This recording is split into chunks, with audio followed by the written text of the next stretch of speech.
മണ്ണിരുട്ടി വെളുത്തപ്പോൾ മുണ്ടക്കൈ എന്ന നാടാകെ നാമാവശേഷമായി. മഴ മണ്ണ് പുതപ്പിച്ച് കിടത്തിയത് 300ഓളം പേരെയാണ്.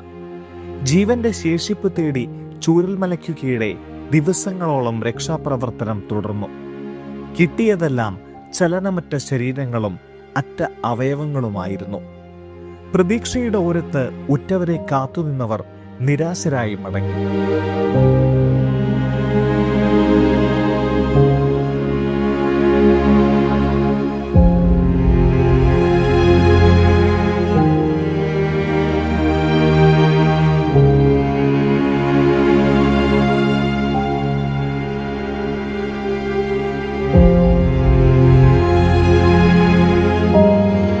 ഒരു വർഷത്തിനിപ്പുറം ദുരന്തമേൽപ്പിച്ച ആഘാതം മാറിയിട്ടില്ല, അതൊട്ട് മാറുകയുമില്ല.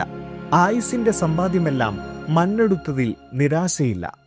പക്ഷേ മക്കളെ നഷ്ടപ്പെട്ട മാതാപിതാക്കൾ, അനാഥരായ കുട്ടികൾ, കുടുംബം അശേഷം ഇല്ലാതായി ഒറ്റയായവർ. ചൂരൽമല കുത്തിയൊലിച്ചപ്പോൾ വേറിട്ടുപോയത് ഇവരുടെ സന്തോഷം കൂടിയാണ്.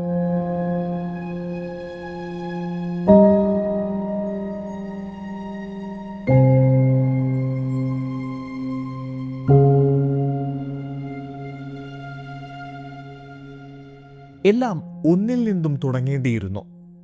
ഒരു നാടിന്റെ പുനർനിർമ്മാണം അത്ര എളുപ്പമുള്ള കാര്യമല്ല. എങ്കിലും സംസ്ഥാന സർക്കാരിന്റെ നേതൃത്വത്തിൽ അതിനുള്ള ശ്രമം തുടരുന്നു. ഇപ്പോഴും ദുരന്തബാധിതർ വാടക വീടുകളിലാണ്. അവർക്കായി പാർപ്പിടം ഒരുങ്ങുന്നുവെന്ന് സർക്കാർ പറയുമ്പോഴും എന്ന് പണി പൂർത്തിയാകുമെന്ന ഉറപ്പില്ല.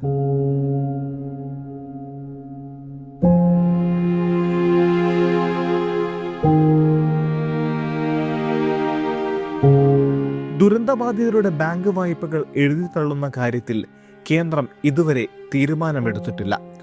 ദുരന്തത്തെ അതിജീവിച്ചവരിൽ ഏറെ പേർക്കും ഇന്നും ജീവിതമാർഗമായിട്ടില്ല. 3 ഘട്ടമായി ദുരന്തബാധിതരുടെ പട്ടിക സർക്കാർ പുറത്തിറക്കിയെങ്കിലും ദുരന്തത്തിൽ സകലതും നഷ്ടമായ മുണ്ടക്കൈയിലെയും പുഞ്ചിരിമഠത്തെയും പടവട്ടിക്കുന്നിലെയും നിരവധി കുടുംബങ്ങളാണ് ഇപ്പോഴും ദുരന്തബാധിതരുടെ പട്ടികയ്ക്ക് പുറത്തുള്ളത്. 402 പേരുടെ പട്ടികയാണ് സർക്കാർ ഇതുവരെ പുറത്തിറക്കിയത്.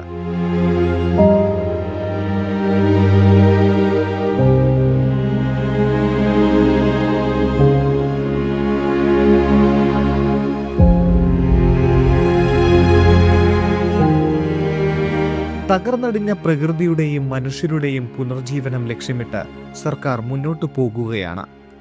കൂട്ടായ പരിശ്രമത്തിലൂടെ നമ്മൾ മലയാളികൾക്കതിന് സാധിക്കും.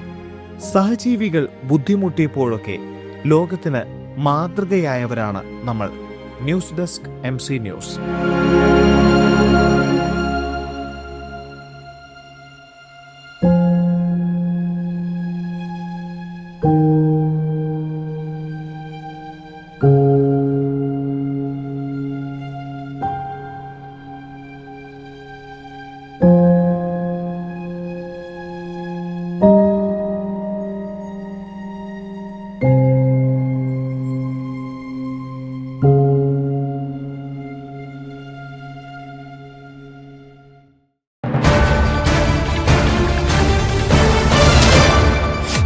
MC ന്യൂസ്, കനേഡിയൻ മലയാളികളുടെ വാർത്താജാലകം.